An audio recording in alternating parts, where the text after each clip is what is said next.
오늘 우리에게 주시는 하나님의 말씀 출애굽기 8장 1절부터 32절까지의 말씀입니다. 출애굽기 8장 1절부터 32절까지의 말씀. 이제 봉독하겠습니다. 하나님의 말씀 경청하십시오. 주님께서 모세에게 말씀하셨다. 너는 바로에게로 가서 나 주가 이렇게 말한다 하고 그에게 이르기를 나의 백성을 보내라. 그들이 나를 예배할 수 있게 하여라. 내가 그들을 보내지 않으면 나는 개구리로 너의 온 땅을 벌하겠다. 강에는 개구리들이 득실거리고 위로 올라와서 너의 궁궐과 너의 침실에도 들어가고 침대로도 올라가고 너의 신하와 백성의 집에도 들어가고 너의 화덕과 반죽하는 그릇에도 들어갈 것이다. 또한 그 개구리들은 너와 너의 백성과 너의 모든 신하의 몸에도 뛰어오를 것이다 하여라. 주님께서 모세에게 말씀하셨다. 너는 아론에게 이르기를 지팡이를 들고 강과 운하와 늪 쪽으로 손을 내밀어서 개구리들이 이집트 땅 위로 올라오게 하라고 하여라. 아론이 이집트의 물 위에다가 그의 팔을 내미니 개구리들이 올라와서 이집트 땅을 뒤덮었다. 그러나 술객들도 자기들의 술법으로 그와 똑같이 하여 개구리들이 이집트 땅 위로 올라오게 하였다. 그때 바로는 모세와 아론을 불러들여 부탁하였다. 너희는 주께 기도하여 개구리들이 나와 내 백성에게서 물러가게 하여라. 그러면 내가 너희 백성이 주께 제사를 드릴 수 있도록 너희를 보내주겠다. 모세가 바로에게 대답하였다. 기꺼이 그렇게 하겠습니다. 그러면 제가 언제쯤 이 개구리들이 임금님과 임금님의 궁궐에서 물러가서 오로지 강에서만 살게 하여 임금님과 임금님의 신하들과 임금님의 백성이 이 재앙을 피할 수 있게 기도하면 좋겠습니까? 바로가 대답하였다. 내일이다. 모세가 말하였다. 말씀대로 하겠습니다. 그렇게 해서 주 우리의 하나님과 같은 분이 없다는 사실을 알게 하여 드리겠습니다. 이제 개구리들이 임금님과 임금님의 궁궐과 신하들과 백성들에게서 물러가고 오직 강에만 남아있을 것입니다. 모세와 아론은 바로에게서 물러나왔다. 모세가 주님께서 바로에게 보내신 개구리를 없애달라고 주님께 간구하니 주님께서 모세가 간구한 대로 들어주셔서 집과 뜰과 밭에 있던 개구리들이 다 죽었다. 사람들이 이것을 모아 무더기로 쌓아 놓으니 그 악취가 온 땅에 가득하였다. 바로는 한숨을 돌리게 되자 주님께서 말씀하신 대로 또 고집을 부리고 그들의 말을 듣지 않았다. 주님께서 모세에게 말씀하셨다. 너는 아론에게 일러 지팡이를 내밀어 땅에 먼지를 치라고 하여라. 그러면 이집트 온 땅에서 먼지가 이로 변할 것이다. 그들이 그대로 하였다. 아론이 지팡이를 잡고서 팔을 내밀어 땅에 먼지를 치니 먼지가 이로 변하여 사람과 짐승들에게 이가 생겼다. 온 이집트 땅의 먼지가 모두 이로 변하였다. 마술사들도 이와 같이 하여 자기들의 술법으로 이가 생기게 하려고 하였으나 그렇게 할 수가 없었다. 이가 사람과 짐승에게 계속하여 번져나갔다. 마술사들이 바로에게 그것은 신의 권능이 아니고선 할 수 없는 일이라고 말하였다. 그러나 주님께서 말씀하신 대로 바로는 여전히 고집을 부리고 그들의 말을 듣지 않았다. 주님께서 모세에게 말씀하셨다. 너는 아침에 일찍 일어나서 바로 앞에 나서라. 그가 물가로 나갈 것이다. 그때 너는 그에게 이르기를 주님께서 이렇게 말씀하신다 하고 나의 백성을 보내라. 그들이 나에게 예배를 드리게 하여라. 내가 나의 백성을 보내지 않으면 나는 너와 너의 신하들과 백성들과 너의 궁궐에 파리를 보내서 이집트 사람의 집집마다 파리가 들끓게 하고 땅도 파리가 뒤덮게 하겠다. 그러나 그날에 나는 나의 백성이 사는 고센 땅에는 재앙을 보내지 않아서 그곳에는 파리가 없게 하겠다. 내가 이렇게 하는 까닭은 나 주가 이 땅에 있음을 내가 알게 하려는 것이다. 내가 나의 백성과 너의 백성을 구별할 것이니 이런 이적이 내일 일어날 것이다 하여라. 주님께서 말씀하신 대로 하시니 파리가 무수히 바로의 궁궐과 그 신하의 집과 이집트 온 땅에 날아들었고 그 땅이 파리 때문에 폐허가 되었다. 그러자 바로가 모세와 아론을 불러들여서 말하였다. 이제 너희는 가되 이 땅 안에서 너희 하나님께 제사를 드려라. 모세가 말하였다. 이집트 사람들은 우리가 주 우리의 하나님께 제사 드리는 것을 부정하게 여기므로 이 땅 안에서는 제사를 드릴 수 없습니다. 우리가 이집트 사람들이 보는 앞에서 그들이 부정하게 여기는 것을 희생제물로 바치면 그들이 어찌 보고만 있겠습니까? 우리를 돌로 치지 않겠습니까? 우리는 하나님이 우리에게 말씀하신 대로 광야로 사흘 길을 나가서 주 우리의 하나님께 제사를 드려야 합니다. 바로가 대답하였다. 그러면 나는 너희를 내보내서 너희가 광야에서 주 너희의 하나님께 제사를 드리게 하겠다. 그러나 너희는 너무 멀리는 나가지 말아라. 그리고 너희는 내가 하는 일도 잘 되도록 기도하여라. 모세가 말하였다. 보십시오. 이제 제가 임금님 앞에서 물러가서 주님께 기도하겠습니다. 내일이면 파리 때가 바로 임금님과 신하들과 백성들에게서 떠나갈 것입니다. 그러나 바로 임금님이 우리를 속이고 백성을 보내지 않으셔서 우리가 주님께 제사를 드리지 못하는 일이 다시는 없게 하여 주시기 바랍니다. 모세가 바로 앞에서 물러나와 주님께 기도하니 주님께서 모세의 기도를 들어주셔서 파리가 바로와 그의 신하들과 백성에게서 모두 떠나서 한 마리도 남아 있지 않게 하셨다. 그러나 이번에도 바로는 고집을 부리고 백성을 보내지 않았다. 아멘. 문제는 성품이다 라는 제목으로 하나님의 말씀 선포하겠습니다. 출애굽 이야기에서 이제 모세가 주인공이라면 악역을 맡은 사람은 이집트의 왕 바로지요. 이 바로는 참 많은 생각을 불러일으키는 인물입니다. 그는 우리의 상식에 비추어 본다면 정말로 끝까지 하나님께 대항하다가 결국 파멸을 맞은 인물이죠. 우리는 여기서 이런 질문을 할 수밖에 없습니다. 그가 끝까지 하나님께 대항한 것은 자기 성질 때문이었을까요? 아니면 성경에 기록한 대로 하나님께서 그를 악하게 사용하셨기 때문일까요? 하나님께서는 모세에게 분명히 말씀하십니다. 출애굽기 7장 3절 말씀. 내가 바로의 마음을 완악하게 하고 내 표징과 내 이적을 애굽 땅에서 많이 행할 것이나. 자, 이 말을 들으면 바로의 마음이 완악하게 된 것은 하나님 때문인 것처럼 보입니다. 만약 하나님께서 그를 악한 도구로 사용하셔서 이 출애굽의 기적을 보여주셨다면 바로의 악행은 그 개인에게는 무죄일 겁니다. 그는 단지 하나님의 도구로서 조종당했기 때문이죠. 그런데 이것은 하나님의 성품에 비추어 볼 때 모순을 발생시킵니다. 하나님께서 선한 일도 아니고 악한 일에 사용하시려고 사람을 조종하셨다는 것도 문제지만 무엇보다 사람의 자유의지에 반하여 이런 일을 하셨다고 생각해도 저는 그것이 더 큰 문제라 여기기 때문이죠. 그런데 성경은 오늘 본문에서 또 이와 반대되는 말을 합니다. 본문 19절 말씀. 요술사가 바로에게 말하되 이는 하나님의 권능이니이다 하였으나 바로의 마음이 완악하게 되어 그들의 말을 듣지 아니하였으니 여호와의 말씀과 같더라. 아멘. 자, 본문은 바로의 마음이 완악했기 때문에 스스로 이런 반항을 저지른 것이라 그렇게 설명합니다. 즉 성경 안에는 분명히 두 가지 기록이 다 나옵니다. 하나님께서 그의 마음을 완악하게 하셨다는 말과 바로가 완악하게 끝까지 반항했다는 말이죠. 자, 이게 도대체 왜 이런 모순이 발생하는 것이 나올까요? 이건 한쪽에 맞으면 한쪽은 틀린 그런 사건일까요? 이것은 닭이 먼저냐 달걀이 먼저냐 같은 논쟁일 수도 있습니다. 그가 완악했기 때문에 이런 일이 벌어진 것이냐, 아니면 하나님께서 완악하게 하셨기 때문에 이런 일을 계속 벌인 것이냐 하는 질문이 발생할 수밖에 없죠. 하지만 이것은 우리가 인간의 시간관념으로 문제를 바라보기 때문에 생기는 모순이다라고 볼 수 있습니다. 우리는 시간의 선후 관계를 따집니다. 그러나 하나님께서는 시간의 선후 관계가 없으시고 하나의 점과 같습니다. 그분께는 과거와 현재와 미래가 동일하게 일어나는 사건일 수 있습니다. 인간의 부족한 언어로 하나님을 온전히 설명하기란 참으로 어렵지만 최대한 우리가 좀 이해할 수 있게 설명한다면 하나님께서는 바로가 이미 완악하게 행동할 것을 아셨기 때문에 그의 마음을 완악함에 내버려 두신 것이죠. 이에 대해 설명하기 좋은 예시가 예레미야 11장 8절에 나옵니다. 그들이 순종하지 아니하며 귀를 기울이지도 아니하고 각각 그 악한 마음에 완악한 대로 행하였으므로 내가 그들에게 행하라 명령하였어도 그들이 행하지 아니한 이 언약의 모든 규정대로 그들에게 이루게 하였느니라 하라. 자, 남유다 백성들이 완악하게 행동했습니다. 그래서 하나님의 심판의 말씀이 임하였습니다. 하나님께서는 이미 그들이 완악하게 행동하고 자신들의 행동을 고치지 않을 것을 알고 계셨기에 심판의 말씀을 선포하셨다고 그렇게 설명하죠. 완악함이 먼저 있었고 하나님께서는 그것을 미리 아셨기에 이후의 일들이 벌어졌다. 바로 그런 말입니다. 하나님께서는 우리의 자유의지를 존중하십니다. 우리 마음에 선한 부분이 있다면 그것을 존중하시고 그 방향으로 우리를 인도하십니다.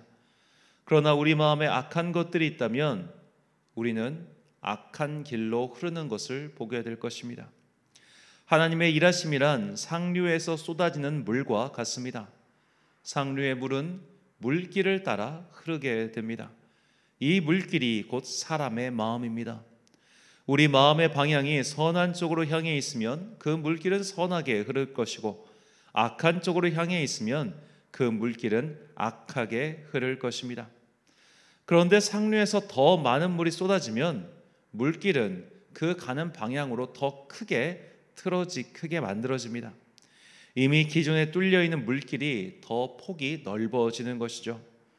단지 성경은 이것까지도 하나님께서 하셨다라고 설명하는 것일 뿐입니다. 다시 정리해서 말씀드리자면, 하나님께서 바로를 악하게 만드셔서 그가 악하게 행동한 것이 아닙니다. 이미 그의 마음이 완악함에 있었고, 그래서 하나님의 일하심이 그 완악함을 이용한 것에 불과합니다. 그래서 바울은 바로에 대해서 다음과 같이 설명합니다. 로마서 9장 18절부터 20절까지 말씀입니다. 그런즉 하나님께서 하고자 하시는 자를 긍휼히 여기시고 하고자 하시는 자를 완악하게 하시느니라. 혹 내가 네게 말하기를 그러면 하나님이 어찌하여 허물하시느냐, 누가 그 뜻을 대적하느냐 하리니, 이 사람아 내가 누구이기에 감히 하나님께 반문하느냐, 지음을 받은 물건이 지은 자에게 어찌 나를 이같이 만들었느냐 말하겠느냐. 자, 하나님께서 바로를 완악하게 사용하셨습니다. 그 마음에 있는 물길을 이용하셔서 당신의 계획을 성취하셨습니다. 우리는 이 상황에서 이런 질문, 이런 가정을 해봐야 합니다. 만약 바로의 물길, 바로의 마음 길이 그런 완악한 방향에 있지 않았다면 과연 일은 어찌 되었을까요? 그가 약한 사람을 긍휼히 여기는 마음이 있었다면, 그의 신하들이 과도한 노역에 시달리던 히브리 민족을 불쌍히 여기는 마음이 있었다면, 하다못해 그 옛날 요셉에게 받은 은혜를 기억하는 이가 있었다면 과연 그들이 그런 행동을 했겠으며 또 이런 일들이 벌어졌을까요? 만약 바로와 그의 신하들이 좀 더 자비로운 마음을 가지고 있었다면 모세의 처음 요구를 수용했을 겁니다. 출애굽기 5장 3절 말씀. 그들이 이르되 히브리인의 하나님이 우리에게 나타나셨은즉 우리가 광야로 사흘 길쯤 가서 우리 하나님 여호와께 제사를 드려 하오니 가도록 허락하소서. 여호와께서 전염병이나 칼로 우리를 치실까 두려워하나이다. 아멘. 자, 모세가 처음 요구한 것은 광야로 편도 사흘길 가서 제사를 드리는 것이었습니다. 길어봤자 제사를 마치고 돌아와도 한 20일 정도의 여정이었겠죠. 수백 년 동안 노예로 착취당했는데 이 정도 휴가는 내줄 수 있었습니다. 그러나 바로는 오히려 노동의 강도를 증폭시켰습니다. 그가 완악한 자였기 때문입니다. 만약 그가 이렇게 완악하게 행동하지 않았다면 하나님께서는 전혀 다른 방법으로 기적을 보여주시고 양쪽 모두에게 평화로운 길로 인도하셨을 겁니다. 우리는 바로와 이집트에게 벌어지는 일들을 통해 우리의 인생의 중요한 진리를 깨닫게 됩니다. 우리 인생에 곤고한 일이 생겼을 때 우리는 정말 정직하게 돌아봐야 합니다. 내 인생에 문제가 생긴 것이 하나님 때문입니까? 아니면 내 성품 때문입니까? 우리는 사실 여러 가지 일에서 결정을 내릴 때마다 사실은 내 마음과 내 뜻대로 내리는 것이 훨씬 많습니다.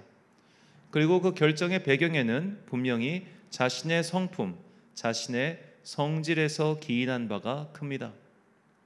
내 성질이 급해서 그런 결정을 한 것은 아닙니까? 내 성질이 불같아서 그런 결정을 내린 것 아닙니까? 냉정하게 제3자의 관점에서 분석해 보면 내 욕심과 내 성질 때문에 그런 결정을 내려놓고서 인생의 결과가 뜻대로 되지 않으면 하나님을 원망하는 것이 우리의 실상 아니던가요? 어째서 하나님께서 나에게 이렇게 하시냐고 원망하기 전에 사실 이런 일이 내 성품 탓에 벌어진 것은 아닌가, 그것부터 점검해 봐야 하지 않겠습니까? 사람의 눈은 앞을 보게 만들어졌습니다. 그래서 모든 사람은 자신의 모습을 스스로 볼 수 없습니다. 거울의 도움을 받아야죠. 우리는 자신의 모습을 볼 수 없기에 자신의 행동에 대해서는 무의식 중에 긍정적으로 보는 경향이 있습니다. 나는 옳고 너는 틀리다라는 식이죠. 나는 선하고 너는 악하다라는 이분법적 태도를 사실은 모두가 갖고 있습니다. 그래서 우리에게는 자신을 객관적으로 볼 수 있는 시간, 제3자적 시각으로 볼 수 있는 훈련이 반드시 필요합니다. 이것이 영성 훈련이고 이것이 우리가 기도를 해야 하는 이유입니다. 우리는 이사야의 기도를 우리의 기도로 삼아야 합니다. 이사야 50장 4절 말씀입니다. 주 여호와께서 학자들의 혀를 내게 주사 나로 곤고한 자를 말로 어떻게 도와줄 줄을 알게 하시고 아침마다 깨우치시되 나의 귀를 깨우치사 학자들 같이 알아듣게 하시도다. 아멘. 학문은 객관성과 기준이 있어야 합니다. 자기 소견에 옳은 대로 가는 것은 학문이 아니라 아집입니다. 우리는 하나님의 말씀을 기준으로 삼아 자신의 영적 상태를 객관적으로 바라볼 수 있어야 합니다. 이것은 매우 어려운 일이죠. 그러나 우리가 이 일을 그치지 않고 지속할 때 우리는 바로와 같은 완악함에 빠지지 않고 잘못한 것들을 고쳐가면서 조금씩 하나님 앞에 바르게 서게 될 것입니다. 사랑하는 천안광성교회 성도 여러분, 그리고 이 새벽을 함께 깨우고 계신 귀한 주님의 자녀 여러분, 하나님께서 바로를 악하게 만드신 것이 아닙니다. 그의 마음이 이미 악한 길로 치우쳐 있었을 뿐입니다. 우리가 고난을 겪는 것은 하나님께서 나에게 벌을 내리시기 위함이거나 혹은 나에게 너무 하시기 때문이 아니죠. 결국 내 성품이 결과를 이 지경까지 만든 것입니다. 하나님 앞에서 핑계댈 수 있는 인생은 없습니다. 애꿎게 하나님 탓, 남 탓을 해봤자 문제 해결은 요원할 뿐이죠. 기도를 하며 항상 돌아보십시오. 이 일이 하나님의 섭리로 인해 벌어진 일인가? 아니면 내 성품 때문에 일이 뒤틀려 버린 것인가 말이죠. 하나님의 섭리로 인해 벌어진 일이라면 기도하며 인내할 것이요, 내 성품 때문에 일이 된 일이라면 말씀을 기준으로 삼아 객관성을 가지고 나 자신을 고쳐가야 할 것입니다. 남 탓과 남에 대한 원망을 하며 시간을 보내기엔 인생이 아깝습니다. 무엇보다 그것은 어리석은 일이죠.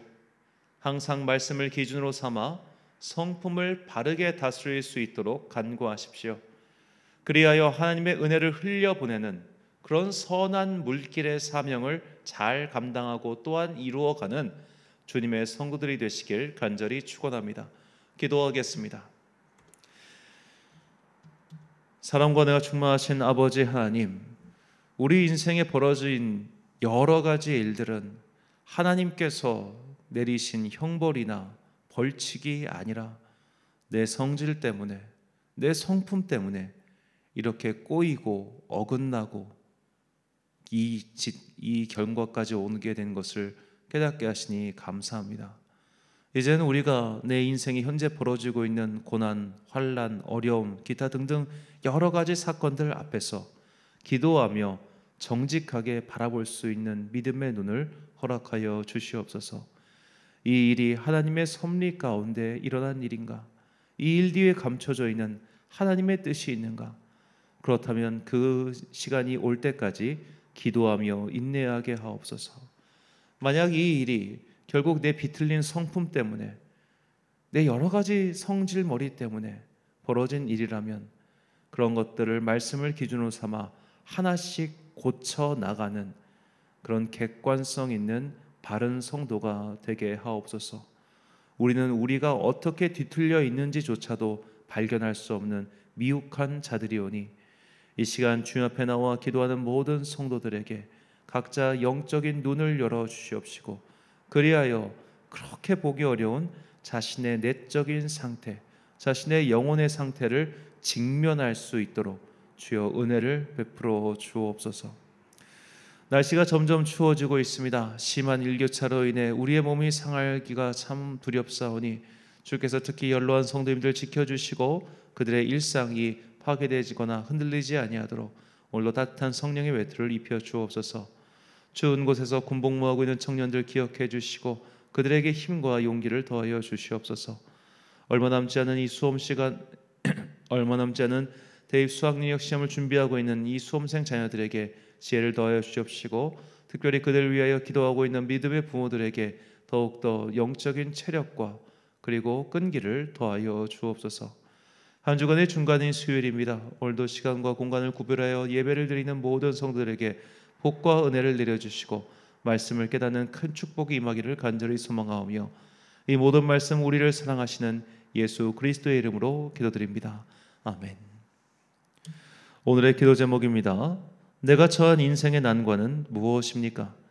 이 일이 어째서 일이 되었는지 그 원인을 잘 분석해 보시고 지혜로운 해결 방법을 주님께 구하여 대답을 들으시기 바랍니다.